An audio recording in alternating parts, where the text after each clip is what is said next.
Hello, Environmental Science. This is Friday, March 12th, 2021.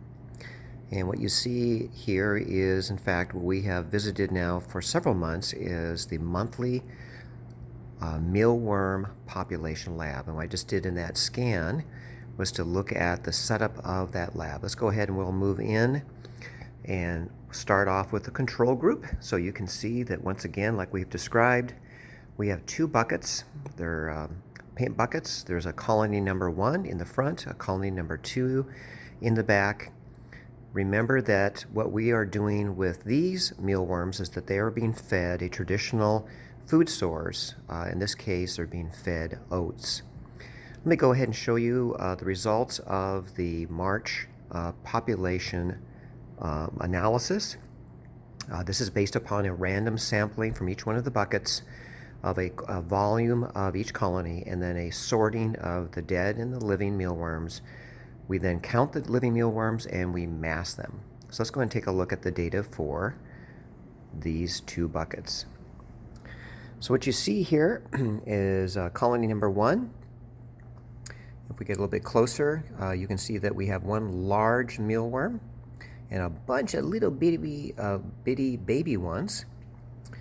And then if I come to colony number 2, you're going to see the same thing, but there is in fact just a bunch of little babies. So this is the second generation that started as mealworms back in November of last year.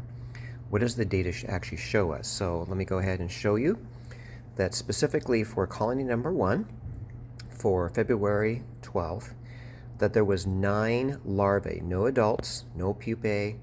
Because of the presence of that one large larvae, the mass of those 9 mealworms is 0.09. Let's go ahead and look at the data for colony number 2. There was, in fact, actually 8 little bitty, we call instars, first and second instar larvae. The total mass of those 8 is 0.01, so that when they are small, they don't have a lot of mass. So let's go ahead and move over to what we call the treatment colonies. Once again, like we have described in the past, the treatment colonies consist of 2 paint buckets, lined the same type of bedding, same number of mealworms to start back in November. So what do we have for data? Colony number 1 had a bunch of little bits of and whole parts of mealworms of different stages. You can see some adult ones. There's some larvae as well. However, in the actual sort, there was no living mealworm, so the number is 0, and thus the mass is 0.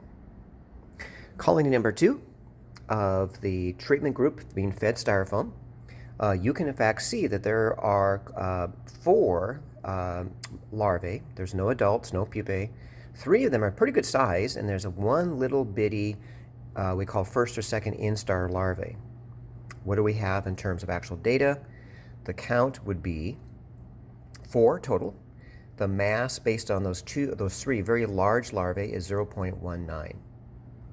Be reminded that in both cases, i.e. for the treatment group as well as for the control group, you need to take the data for number and the data for mass, and you add them up and divide by 2, because we want an average to show up in the data table.